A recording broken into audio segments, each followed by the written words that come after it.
ഉന്നത കരുണ ദൈവകരുണ മഹാകരുണ ദൈവകരുണ ഉന്നത കരുണ ദൈവകരുണ മഹാകരുണ ദൈവകരുണ പ്രപഞ്ചമാകെ നിറയും കരുണ ആഴി പോലഗാധ കരുണ സാഗരം പോലെ ഒഴുകും കരുണ. പിതാവിൻ്റെയും പുത്രൻ്റെയും പരിശുദ്ധാത്മാവിൻ്റെയും നാമത്തിൽ ആമേൻ. ഈശോ മിശിഹായിരിക്കും സ്തുതിയായിരിക്കട്ടെ. ദൈവകരുണയുടെ തിരുനാൾ ശനിയാഴ്ച ദിവസം കരുണയുടെ നൊവേന വിശുദ്ധ ഫൗസ്റ്റീന കൊവാൽസ്കിയോട് കരുണയുടെ തിരുനാൾ ആഘോഷിക്കുന്നതിനെക്കുറിച്ച് ഈശോ പറയുന്നത് 1931 ഈശോ ഫൗസ്റ്റീനയ്ക്ക് പ്രത്യക്ഷപ്പെട്ടത് സവിശേഷമായ ഒരു രൂപത്തിലാണ്. ഈശോ ധരിച്ചിരിക്കുന്നത് വെളുത്ത വസ്ത്രമാണ്. ഈശോയുടെ ശരീരത്തിൽ ക്രൂശിതന്റെ അടയാളങ്ങളുണ്ട്. ചുവപ്പും വെളുപ്പും നിറത്തിൽ ഈശോയിൽ നിന്നും പ്രകാശരശ്മികൾ പ്രവഹിക്കുന്നു. സ്വർഗാരോഹണ സമയത്തെ അനുസ്മരിപ്പിക്കുന്ന വിധത്തിലാണ് ഈശോ നിൽക്കുന്നത്.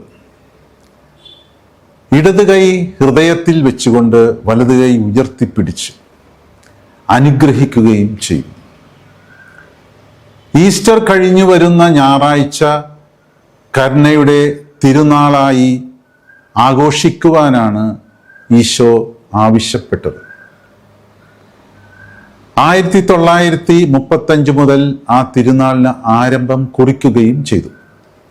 ഇതിനോടനുബന്ധിച്ച് ഈശോ നൽകിയ സന്ദേശം ഇപ്രകാരമാണ്: നീതിയുടെ ന്യായാധിപനായി വരുന്നതിന് മുമ്പ് ഞാൻ ആദ്യം എൻ്റെ കരുണയുടെ കവാടം മലർക്കെ തുറക്കുന്നു. കരുണയുടെ കവാടത്തിലൂടെ പ്രവേശിക്കാൻ വിസമ്മതിക്കുന്നവർ എൻ്റെ നീതിയുടെ കവാടത്തിലൂടെ കടന്നു പോകേണ്ടി വരും. കരുണയുടെ തിരുനാൾ ആഘോഷിക്കണമെന്ന് ഈശോ ആവശ്യപ്പെട്ടത് എന്തുകൊണ്ടാണ് എന്ന് ഈ സന്ദേശത്തിൽ തന്നെയുണ്ട്. ഈശോയുടെ രണ്ടാം വരവിന് സമയമായി എന്ന മുന്നറിയിപ്പാണ് അതിലുള്ളത്. രണ്ടാം വരവ് വിധികർത്താവായിട്ടായിരിക്കും ഈശോ വരുന്നത്. വിശുദ്ധ പൗലോസ്ലീയ എബ്രായ ലേഖനം 9-ാം അധ്യായം 28-ാം തിരുവചനത്തിൽ പറഞ്ഞിട്ടുള്ളത് പോലെ കർത്താവ് വീണ്ടും വരും, പക്ഷേ പാപപരിഹാരാർത്ഥമല്ല. പാപപരിഹാരാർത്ഥം കർത്താവ് വന്നു കഴിഞ്ഞു.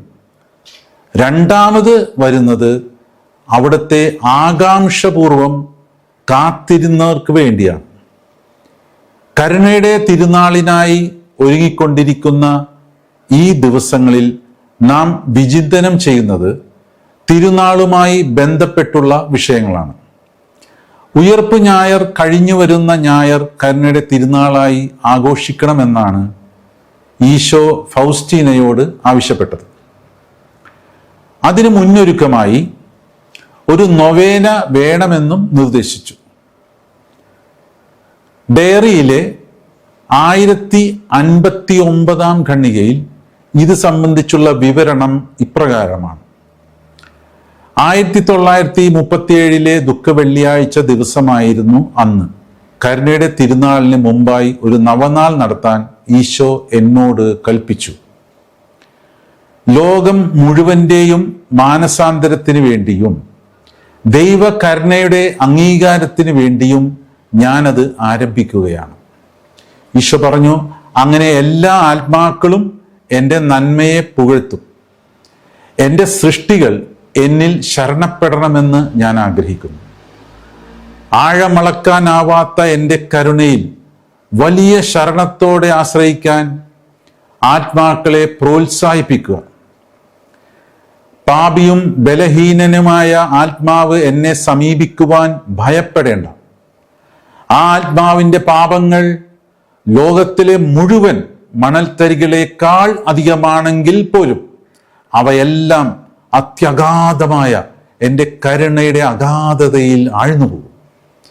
ഡയറിയിലെ 1209 ഖണ്ഡികയിൽ കരുണയുടെ നൊവേന എപ്രകാരമാണ് നടത്തേണ്ടതെന്ന് ഈശോ വിവരിക്കുന്നു.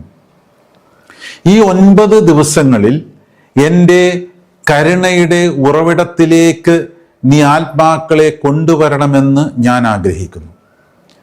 അങ്ങനെ അവരുടെ ജീവിതത്തിലെ കഷ്ടപ്പാടുകളിലും ദുരിതങ്ങളിലും പ്രത്യേകിച്ച് മരണസമയത്തും അവർക്ക് ആവശ്യമായിരിക്കുന്ന ശക്തിയും ആശ്വാസവും വേണ്ടുന്ന എല്ലാ കൃപകളും അവർ നേടിയെടുക്കട്ടെ.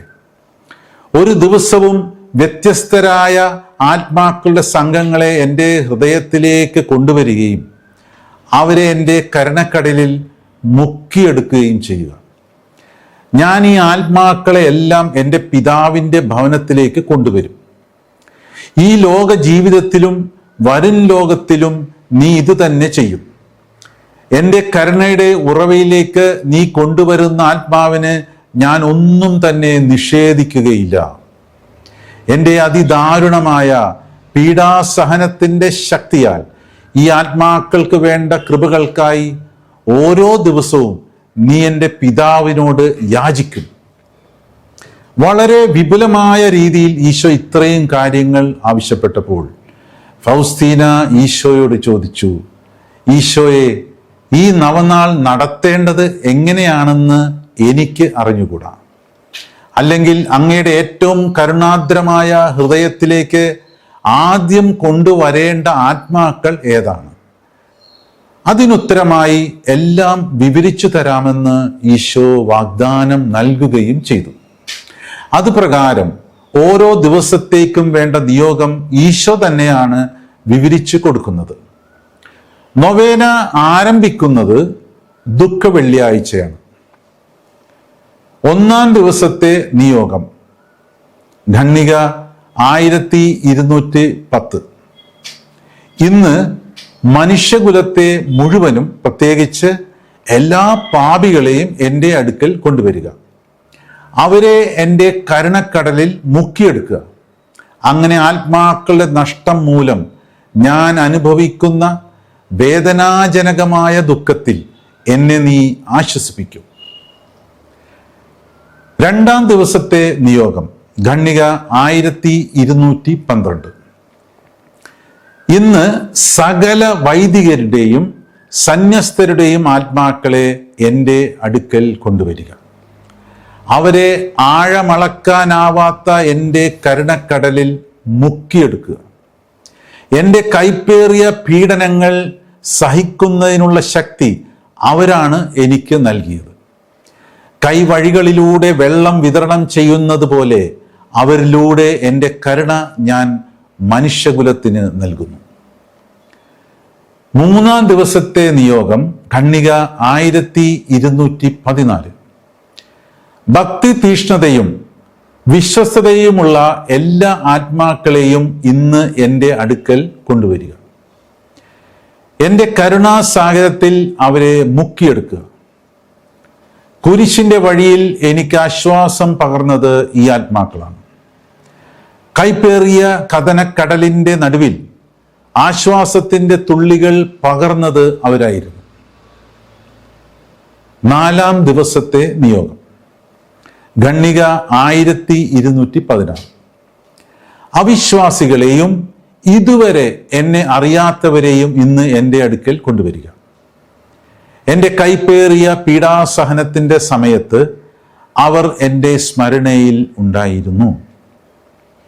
ഭാവിയിൽ അവർക്കുണ്ടാകാനിരിക്കുന്ന തീഷ്ണത എൻ്റെ ഹൃദയത്തെ ആശ്വസിപ്പിച്ചു. അവരെ എൻ്റെ കരുണക്കടലിൽ മുക്കിയെടുക്കുക. 5-ാം ദിവസത്തെ നിയോഗം ഖണ്ഡിക 1218. മതനിന്ദകരെയും ശീഷ്മക്കാരെയും ഇന്ന് എൻ്റെ അടുക്കൽ കൊണ്ടുവരിക. എൻ്റെ കരുണക്കടലിൽ അവരെ മുക്കിയെടുക്കുക. എൻ്റെ കഠിനവേദനയുടെ സമയത്ത് സഭയാകുന്ന എൻ്റെ ശരീരത്തെയും ഹൃദയത്തെയും അവർ കീറിമുറിച്ചു.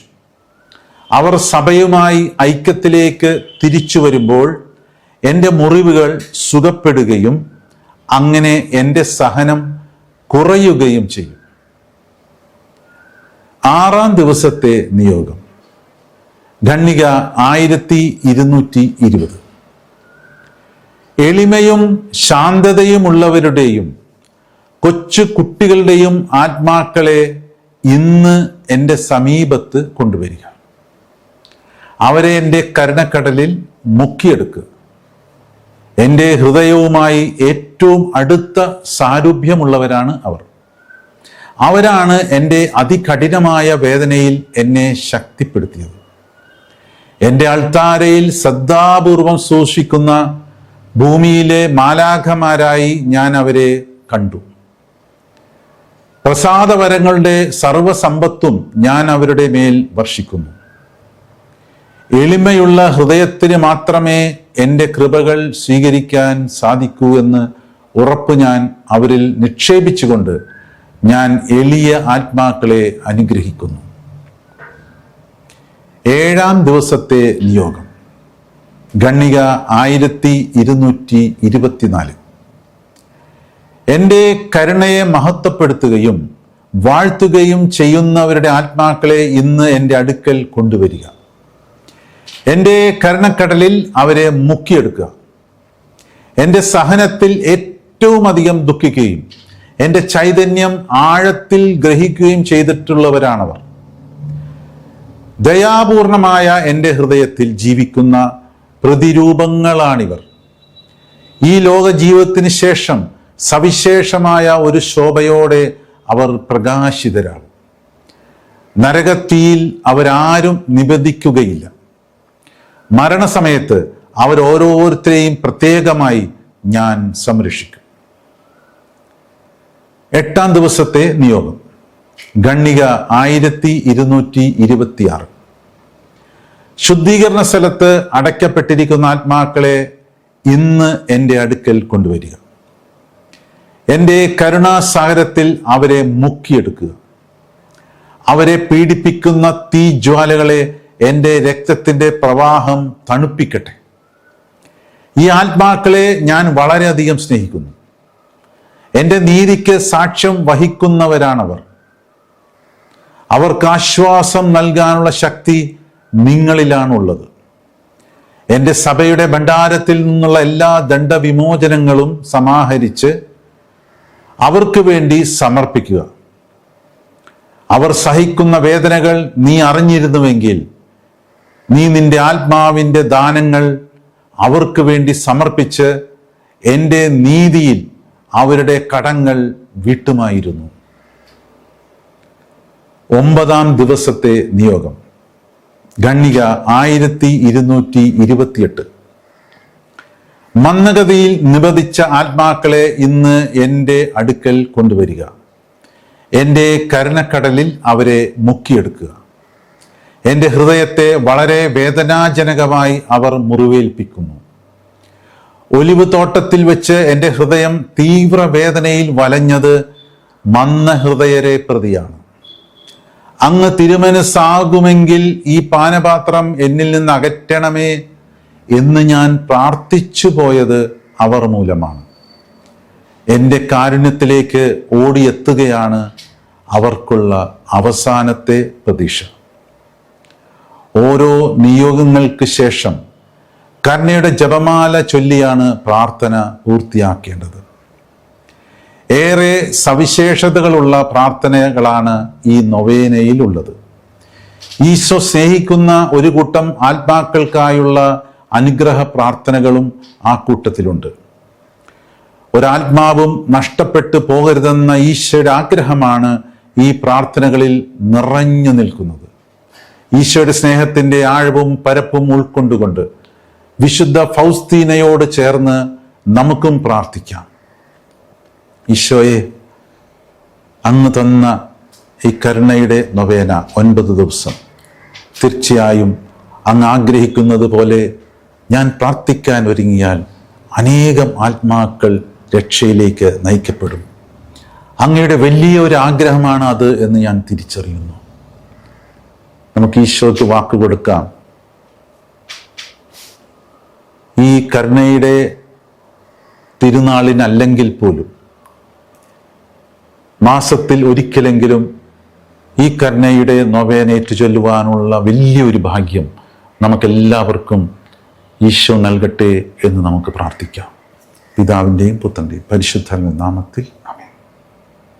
ഉന്നത കരുണ ദൈവകരുണ മഹാകരുണ ദൈവകരുണ